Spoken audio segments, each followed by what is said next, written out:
اب میں صدارتی خطبے کے لیے معروف شاعر وظیفہ یاب پرنسپل جناب ڈاکٹر محمد داؤد محسن صاحب سے ادب گزارش کرتا ہوں کہ وہ آئیں اور صدارتی خطبہ دیں. ڈاکٹر محمد داؤد محسن صاحب. شاہ نشین پر جلوہ فروز عظیم المرتبت شخصیات، شعراء اکرام اور دیگر احباب، میں اس وقت سب سے پہلے سرخازی قمر الدین قمر صاحب کو مبارکباد پیش کرتا ہوں. اصل مبارکبادی کے مستحق وہی ہیں کیونکہ انہوں نے ایک تاریخ مرتب کی ہے. سینٹرل کرناٹک میں، وسط کرناٹک میں سوانح نگاری کی روایت ڈال کر یہاں میں تمام احباب نے جنہوں نے اب تک بات کی، سارے امور آ چکے ہیں، بہت ساری باتوں کا احاطہ ہو چکا ہے، میں اسے دہرانا مناسب نہیں سمجھتا. ہمارے چراغ حبلوی صاحب نے بہت ہی جامع اور اچھا وہ عمدہ تبصرہ کتاب پر لکھا اور پیش کیا. اسی طرح ساجدہ اختر نے بھی ایک بیٹی ہونے کا فرض ادا کیا، اچھے خیالات کا اظہار انہوں نے کیا. ساتھ ہی ان ڈاکٹر صاحب کے پیش رو ہم اثر دوست بھائی غوث پر ہمدرد، جن کی صحبت میں یعنی ہم یہاں جتنے بیٹھے ہیں ان کے اولاد سے زیادہ، اولاد سے اور اہل خانہ سے ہٹ کر دیکھیں تو سب سے زیادہ وقت ان کے ساتھ گزارنے والے غوث پر ہمدرد رہے ہیں. انہوں نے بھی اپنے تاثرات پیش کیے. اسی طرح عبدالرشید شاد صاحب نے اپنی خواہشات کا اظہار کرتے ہوئے بہت اچھے تاثرات انہوں نے پیش کیے. میں تمام کا بصمیم قلب سپاس گزار ہوں اور دو چار باتیں یہاں کہتا چلوں کہ ہم یہاں پر آج 2 نومبر کو جمع ہیں. 1 سال بعد یہی وہ وقت ہے. 2 نومبر 2022 اور 23 میں جو فرق ہے، گزشتہ سال ہم اس وقت ان کی تدفین میں آئے تھے. وقت دیکھیے، عیسوی بدلتی ہے، تاریخ وہی، دن کا ہیر پھیر. منگل انتقال ہوا، 4 شنبہ 2 نومبر کو ان کی تدفین عمل میں آئی. اس مرتبہ جمعرات ہے، 2 نومبر ہے. یہی وہ وقت ہے جب ان کی تدفین عمل میں آ رہی تھی. ہم یہاں پر سوگوار ٹھہرے ہوئے تھے. آج برسی کے موقع پر ہم سب یہاں پر جمع ہیں اور خوش بختی کی بات یہ ہے کہ ایک کتاب کے ساتھ کتاب کا اجرا کرنے کے لیے اور ان کی برسی منانے کے لیے یہاں پر جمع ہوئے ہیں. یہاں اس ضمن میں ایک بات کہتا چلوں کہ وہ ایک ڈاکٹر تھے، پیر و مرشد تھے، اچھے انسان تھے. سب لوگوں نے دیکھا ہے، ان کی صحبت میں کئی لوگوں نے گزارا ہے، دن رات سب کچھ تھے. اس کے علاوہ ایک صاحب طرز ادیب تھے. ہمارے صوفیاء کرام کی زندگی، اولیاء کرام کی زندگی کا ہم مطالعہ کریں تو ہم ان کی تعلیمات کو ان کی کتابوں میں دیکھتے ہیں. حضرت غوث پاک پر بہت ساری کتابیں لکھی گئی ہیں، لیکن اصل جو کتابیں ہیں غوث پاک کی غنیت الطالبین وغیرہ، اسے ہم نے پڑھنا گوارا نہیں کیا. اصل شخصیت اور ان کی ذہنی کیفیت اور علمیت اور صلاحیت اور جو کچھ کہنا چاہتے ہیں، ان کا مدعا و مقصد ان کی کتاب میں ہوتا ہے. کتاب گویا ان کی شخصیت کا آئینہ ہوتی ہے. حضرت غوث پاک سے لے کر چاہے کوئی بھی فارسی کے ہمارے بڑے بڑے شیخ سعدی رحمۃ اللہ علیہ ہوں، مولانا روم رحمۃ اللہ علیہ ہوں، ان کی بہت ساری کتابیں ہیں، کیمیائے سعادت ہے وغیرہ وغیرہ. اور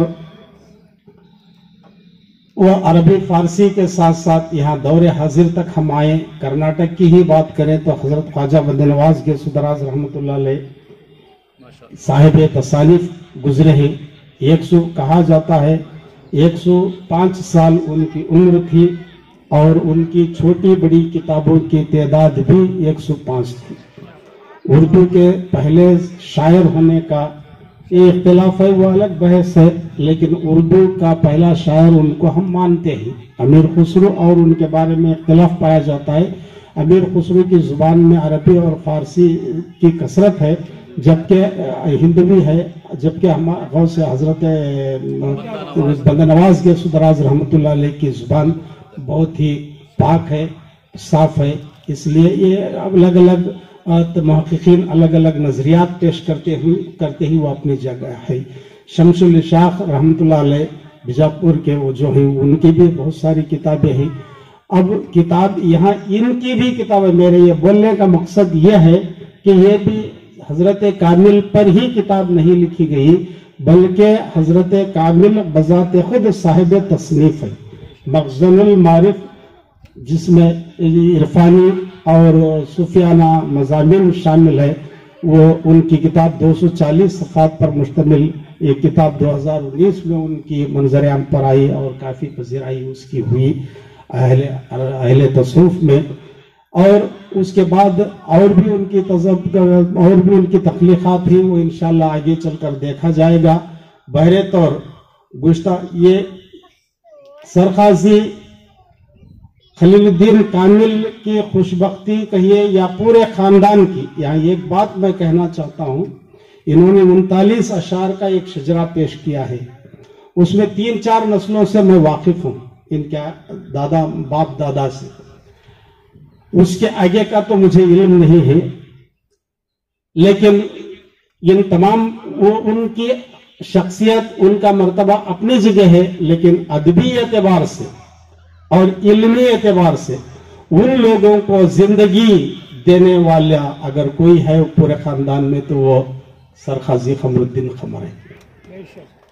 کیونکہ ان کے والد کی کتاب بھی انہوں نے مرتب کر کے شائع کی میرات المعارف کے نام سے. بڑے بھائی کی کتاب مخزن المعارف بھی ترتیب دے کر اسے شائع کیا گیا. اور اس کے بعد ان کے اور ایک بھائی جلیل الدین ساجد جیلانی سینٹرل کرناٹک میں شاعر کی حیثیت سے بہت مشہور و معروف رہے. 2012 میں وہ بھی اللہ کو پیارے ہو گئے. یہ اس کے علاوہ میں یہاں یہ کہوں تو غلط نہ ہوگا کہ یہ خاندان جو ترگل سے نکل کر بیجاپور کے سلاطین سے سرقاضی کا خطاب پا کر آیا ہے، سینکڑوں نہیں ہزاروں افراد پر مشتمل ہے. کرناٹک ہی نہیں، کرناٹک سے باہر یہاں تک امریکہ میں بھی بہت سارے لوگ ہیں، آفیسر سے، ڈاکٹر سے، فلاسفر سے، بڑے بڑے رئیس ہیں، بڑے بڑے مالدار ہیں. افسوس کہ کوئی صاحب کتاب نہیں ہے اور نہ کوئی شاعر. شاعرانہ چسکا رکھتے، ذوق رکھتے ہیں، شوق رکھتے ہیں، پڑھتے ہیں، لیکن کوئی لکھنے والا میں نے نہیں دیکھا.